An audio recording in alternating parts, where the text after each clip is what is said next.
Good evening, ladies as well as gentlemen. Papa Boris here with some more Hearthstone arena action. Got a pretty lame pick here. I've done all these pretty recently, so we'll do Paladin. That's the one I have the least videos with, and the one I've done the least recently of those three.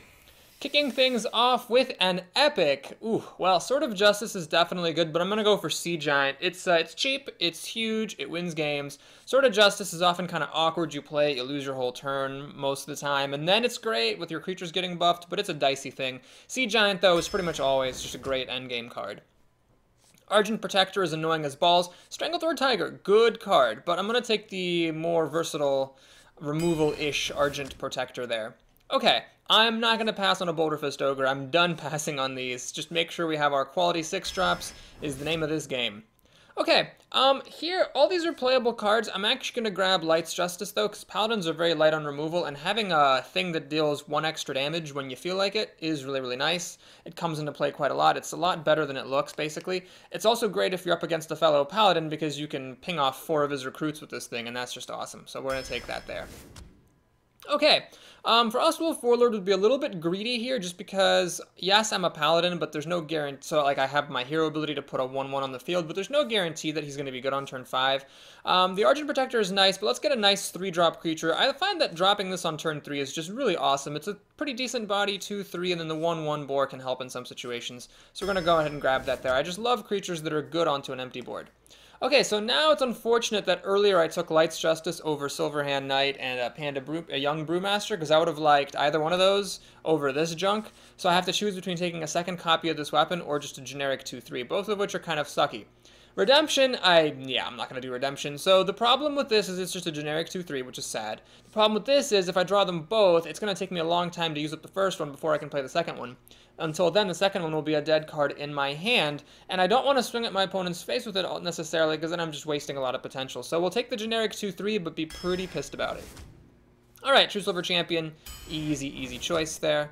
Another Light's Justice. Luckily, this time the available 2-drop is a 2-3 with like an awesome ability, so compare that to the River Crocolisk. Amani Berserker, God, so much better. Okay, so now, the Direwolf Alpha tempts me because I don't have any buff in this deck at the moment. And buffing is obviously nice when you're a Paladin. However, this is removal, kind of, sort of, and removal is good, because Paladins lack that, and this is just a great card in general. I'm going to make a little bit of a dicey choice here. I'm going to take the Wolf, just because I find I like having buffs so very much that, since I have none at the moment, I would like to make sure that my deck has at least some buffing potential. Okay, here I'll take Equality. If I get a Consecration later, it'll be really awesome. If I don't get Consecration later, there are still times when that will just have to make do. I've actually had to make this choice earlier in this draft. Now that we're piling on the 2 drops, let's make some mid-game picks with the Stranglethorn Tiger. Well, balls. I guess Humility is going to have to be the pick. Oh man, my rare picks are kind of sucking here. We'll take a Mind Control Tech. It's the only playable one. Ha! Shattered Sun Cleric. Wonderful. This guy is worthy of consideration. I do have 2 weapons. But Shattered Sun Cleric, man, I mean, you got to take those. Oh man, what is up with these bad picks? I've had enough of these redemptions. Honestly, that's enough. Thanks, game. No more redemptions needed over here. We're fucking good. I guess I have to take Stormpike Commando. That's the only playable card there. True Silver Champion, more like, yes, I'm gonna take that card. That was good. I don't have any taunt, but I'll take another Amani Berserker, whatever. We'll see if we can swing some aggro out of this. I'll take a Panther there. 3rd True Silver Champion? Oh man, no, I'm gonna start taking some 1-drops. This deck is not really an aggro deck, but with all these 2-drops, I might have to lean that way a little bit. So we'll take a 1-drop there to shore that up a bit. Okay, so the choice here is obviously between the Big Game Hunter or the Blood Knight. The Blood Knight can combo with my 1 Argent Protector, or it can randomly be amazing. I don't have any innate Divine Shield creatures, though, and your opponents won't play them against you that often. So I'm going to actually take the Big Game Hunter. The 3-3 versus the 4-2, 3-3 is better. So just so you know, a 3-3 for 3 is better than a 4-2 for 3. But this ability here can just sometimes bail you out of incredibly dicey situations. I've made this pick before, and I've picked the Big Game Hunter, and I did not regret it. Okay, easy pick here. It's got to be the Dread Course there. Not only do I not have any taunt here, but I've got 2 True Silver Champions, so it's pretty likely this guy will get to be free when I play him, and that's nifty. Alright, here we're going to use a little lesson from the past. Stormwind Knight is an amazing card. I just get so much good use out of it, so I'm going to pick that there. And here we have to choose between taking another 1-drop, which has got 3 weapons to back it up, so it can be a kind of removal, or a War Golem for some more endgame. At the moment, I'm a bit lacking for endgame, so yeah, we'll take a War Golem here, because sometimes it's all you need. Ah, Argent Squire, perfect. So get a few more 1-drops, trying to keep a very balanced curve. Now let's do a quick check for the Panda situation. What is it that I'd want to replay? The Argent Squire, kind of. No. Yes, this would be great to replay. Maybe, but unlikely. Maybe, but unlikely. A little bit. Kind of, sort of. So there's nothing like that's a slam dunk here for the Panda. So I'm just going to go ahead and grab another Stormwind Knight. Ah, alright, Dark Iron Dwarf looks pretty good. Fairy Dragon also a consideration, but I've got enough 2-drops to play, so we'll go for the Dark Iron Dwarf here for some more buffage. And here I've got to choose between leaning a little bit more towards the early end with the Leper Gnome, or grabbing this guy, which is awesome. A 3/3 for 3 is really solid, plus the healing could be good as well. I'm going to take Leper Gnome, get those early plays so that my mid-game beef will hold the fort. Aha, so since I took 3 1-drops, I don't need this Voodoo Doctor, so we'll take a Wind Fury Harpy. And here, of course, we end up with trash, so it's going to have to be Holy Wrath. I've been RNG'd badly by this card, like when it was played against me. I'm sure that when I play it, I'll get nothing out of it. I'll drop a Humility for 1 damage for 5 mana. Woo! I mean, it does draw you a card, but I'd rather have Hammer of Wrath, which just draws a card and deals 3 damage and costs 1 less, than this thing, which, like, might be more. So anyway, that's what it has to be. And, okay, we'll end up with the Stampeding Kodo then.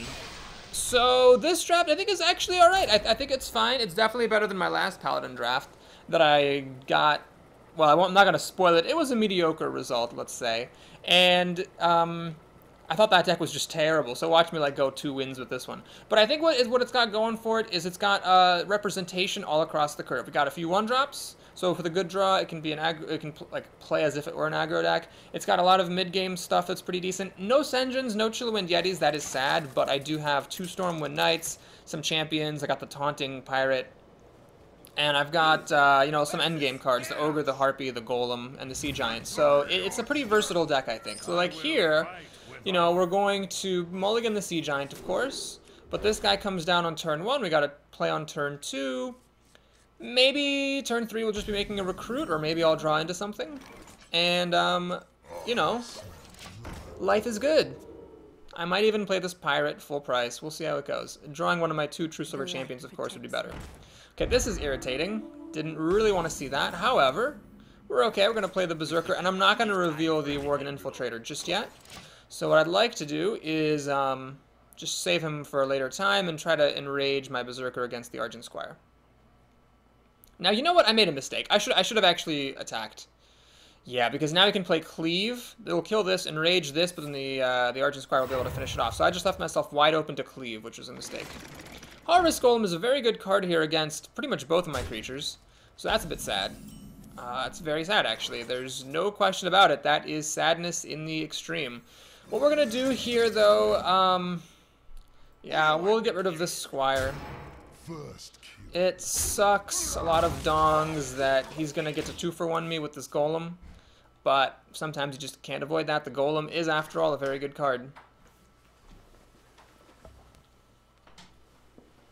So, let's see what Abuji the Warrior can do besides get crazy value out of that Golem. A Taunter here, or some kind of removal from my Crocolisk, would be the ideal thing. Luckily for me, he didn't have either of those things, which is awesome. So we're going to go ahead and drop this Pirate down, kill the damaged Golem, swing with the Leper Gnome, and move on with our lives. So let's take a look at the situation. He's got 6 cards to my 5, soon to be 6, but Humility, you're going to card down, so unless you can use it to keep a creature from dying, it's not that great. And actually, this thing, Humility doesn't really work very well against it at all. So I'm just going to go ahead and play the biggest thing I've got, and what's as if we're an aggro deck here. This deck cannot properly be called aggro, but that's kind of how we're playing it. We've got little stuff hiding behind a Taunter, and then lots of damage potential next turn. So he needs to kill this off somehow, so that he can get at my guys, and he wasn't able to do that. Alright, well, let's take a look at the situation here. I think here's where Light's Justice shows itself. So we're going to go ahead, swing at the Fen Creeper with the Tiger, swing with my weapon, and we're going to ignore this big dumb thing just keep on swinging. So the funny thing is, this is not an aggro deck. I can't stress that enough, but it's playing like one.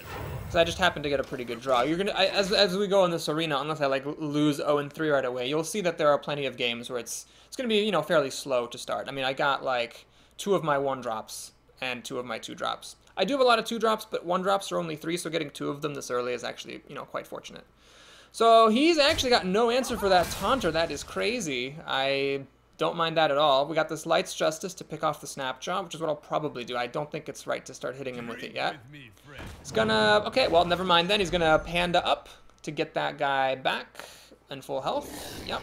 He doesn't have Taunt, though. A Mogushan Warden would have been a lot better for him here. Oh, look at that Sea Giant. Look at that Sea Giant. Yeah. Just gonna go ahead and do this. Humility's pretty bad in this particular situation. And yeah, we're just going to ignore his stuff. I mean, I have an 8-8 for him to deal with. And the Tiger's hitting for a lot of damage, actually. Alright, well, I think I'm just going to start whacking him with the weapon. So, yeah. Pretty fun game. Obviously, Hearthstone's always fun when you get good draws, but like I always say, good players get lucky more often than bad players. I drafted this Leper Gnome and that Worgen Infiltrator pretty aggressively, and you can see why I did that. It opens me up to getting free games, basically, if my opponent is unable to get a good draw. So my opponent has not played a single removal card at all this game. Rampage! Well, that would be nice if this thing had Taunt. But since it doesn't, I win the game. So Abji the Warrior is going to go down thinking that he lost to an aggro deck. He didn't. He just lost to Papa Boris, getting his good draws when Abji did not get his removal. So I opened myself wide up to cleave on turn 2. That was a mistake. To recap, I played a Worgen Infiltrator. He played an Argent Squire. Then I played an Amani Berserker and passed. But what that meant was that he could have used Cleave plus the Divine Shield to kill off my Amani Berserker. The correct play there would have probably been to use the Worgen Infiltrator to pop the Divine Shield, play the the Amani Berserker, and just hope for the best. Well, I don't know. It's a tough call, because if he had removal for the Berserker, then I guess like a Heroic Strike or something, that would have been sad. But it was a tough situation no matter what when he dropped that Argent Squire. Rocky Wolf, the Rogue. I think I should be alright against Rogues. And this is, again, a pretty nice draw, so I don't want to mulligan this in case I do draw a True Silver Champion, but I don't want to mulligan this in case I need it. So I'm gonna make a very risky mulligan choice. I'm gonna keep 2 4-drops. I wouldn't normally do this. I'm only doing it because I have a 1-drop here, and because I'm a Paladin and I can make these recruits. So either she makes a dagger to kill the recruits, or she does something else and the recruits stay, and then I can, you know, potentially coin these guys out. Okay, well, we catch a lucky break here with that Crocolisk, so now we're set pretty much. So she's gonna do whatever she wants to do. I'm going to make the Crocolisk, and then on turn 3 I can coin out my Stormwind Knight. Still hoping, though, I get a True Silver Champion to have a blockbuster, coin True Silver Champion, Dread Corsair turn. I am not going to attack with the Worgen Infiltrator. I don't want it just to die to this dagger. If it were a Druid or a Mage, I'd consider attacking. However, the reason for that is a Druid or a Mage would have to now pay 2 mana to kill it, whereas the Rogue doesn't have to pay any mana. She just, you know, attacks with a dagger that was there from the previous turn and calls it a day. Okay, the Deadly Poison is pretty good. Direwolf Alpha, also pretty good. But now my Worgen Infiltrator has a purpose in life. He can trade into this wolf, which he will do. I mean, here's the thing. I could attack past the wolf, and then count on the fact that this Wicked Knife attacking into the Worgen Infiltrator would be, like, kind of lame, because it wastes the Deadly Poison. However, think about what I'm doing on this turn. Whatever creature I play is going to die to this Deadly Poison. And the reason I say that, if you're looking at the Stormwind Knight with 5 health, is that if I were to attack her with the Worgen Infiltrator, I would obviously coin out the Stormwind Knight and kill the wolf. The Knight would then be at 3 health, so that'd be kind of silly. So what I'm going to do is I'm going to use the creature to kill the wolf, and, you know, rather than using a coin on these, let's just go ahead and play the Mind Control tech. So yes, it'll die to the Deadly Poison. She gets her value out of that, fine. But the odds of this coming into play at any point were small, and this uses up my mana the most efficient way while letting me keep the coin, which might be handy in the future. Plus, it keeps my surprise in my back pocket, and as for this guy, well, I'm hoping still to draw one of my 2 True Silver Champions, so I can get a really good turn. He's just doing that for the body, which is... Well, it's good that he didn't get a chance to use the silence, but it's annoying that, actually, I don't have a really good thing to play in response to this. This guy doesn't quite work. And I guess this guy works. That's a bit sad. I could, of course, Holy Wrath, but notice how much better a Hammer of Wrath would be here. If I Holy Wrath, there's no guarantee this thing's actually going to die, and I'm going to lose my coin to it. We'll go for it. What's life if you don't live, huh? Alright, we drew a draw card and dwarf. That's awesome. So we're going to pass the turn. And 5 cards to 5, soon to be 6, so I'm kind of a card ahead, but she gets the first play. So it's anybody's game here. Rocky Wolf needs a good turn right here. Doesn't need one. She can still win if she doesn't have like a blockbuster turn, but she could come out ahead if she gets a good turn. Wow, nothing here. Just some scrubs. Okay. Kodo is really perfect. So my problem before I drew Kodo was that I had like 6 mana stuff to do and I'm only at 5 mana. Now I'm gonna play the Kodo, get a kill. And the Kodo stands up relatively well. She'd have to either dagger up and use the big game hunter to kill the Kodo, or she has to accept the Kodo killing both of these creatures, which I don't think she wants to do. Ah, she looks like she's got something for it. Maybe a Shiv? Shiv would make sense. Deal 1 damage, draw a card. Use the big game hunter to finish it off. Assassinate on the Kodo. Well, I'm not going to complain about that. That is just fine by me. Holy cow. Okay, well, here, I think what I'm going to do, so I could, of course, play the Taunter, which would block things up, but let's be a little bit more aggressive. I'm going to do this, and this, and then I'm going to play the Imani Berserker. So now, there's 2 creatures that she wants to use the dagger on, this one and this one, but she can't kill both. So that's what I'm trying to do. I'm trying to just overload her before I drop this War Golem. Kind of surprised she played Assassinate on a Kodo. That does suggest she's going to have some good endgame plays here, because otherwise at 5 mana she should have been able to play a creature or something. So I'm expecting to see some big creatures from her, or I'm just really lucky and her hand is like ungodly terrible in some fashion. But I do have Humility, which is nice. It'll save me from one big scary threat. Wow, a Nightblade. Who plays that card? Alright. So, any chance True Silver Champion? You want to come up here? Any chance? Nope, not a chance. Alright, fine. Thanks. Thanks for nothing. Okay, well, here I think it's a pretty straightforward move. I wish I had 8 mana, so I could play this and the Dwarf. Alas, it is not to be, so we're just going to go ahead and Dwarf it up. Who do I want to Dwarf up, actually? Yeah, we'll do this guy. That seems fine. Get into that. Nightblade. We'll kill this. Recruit. I could have used Humility there, but I don't think I could have saved anything, is the problem. I could have actually, you know, maybe that would have been smarter. I could have humiliated the Nightblade, dwarfed this, now it'd be a 5-2, use my 2-1 to kill the 2-2.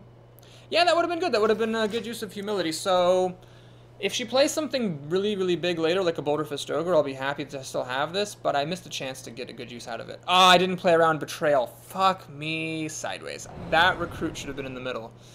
Well, this Berserker would have still died, but then the Recruit would have stayed alive. So that was a significant mistake. Backstab? Okay, actually, my opponent's getting really desperate. She's 2-for-1ing my Dwarf? Is that what she's doing?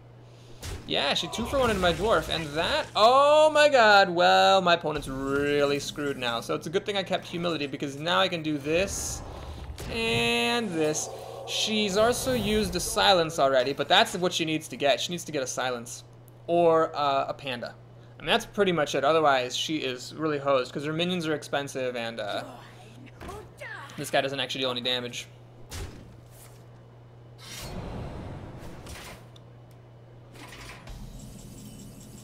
Okay, I'm gonna pass on dealing 7 damage to kill this Cult Master because I don't want my opponent drawing any cards. I don't feel that there is any reason to allow my opponent to get cards for free. So the reason I played this Taunter is it stops the Ventricle Mercenary from suiciding against my War Golem, which means that her minions are going to keep on being expensive. Now, it's not likely to matter that much, but it may matter if she draws like an expensive minion of some sort. Oh, Sea Giant, how good of you to show up. So I think we're going to go ahead and blow my load here. Let's do this. This. The light protects me. I have enough room on the board. Yes, I do. Great. This. Put the Sea Giant over here on the edge so that no more Betrayal shenanigans can happen. And we're just going to go ahead and swing at her face. I can't see her killing me with only top decking one card off the top. Okay, so Mr. Rocky Wolf, or Mrs. Rocky Wolf, Mr. and Mrs. Rocky Wolf, what you got for us? Killing my pirate. One card should not be able to deal the 14 damage that she needs to deal. Yeah, that's not going to do it. Alright, so that's it. Sea Giant, look at how good that card was. What could I have taken? Oh, it was something good.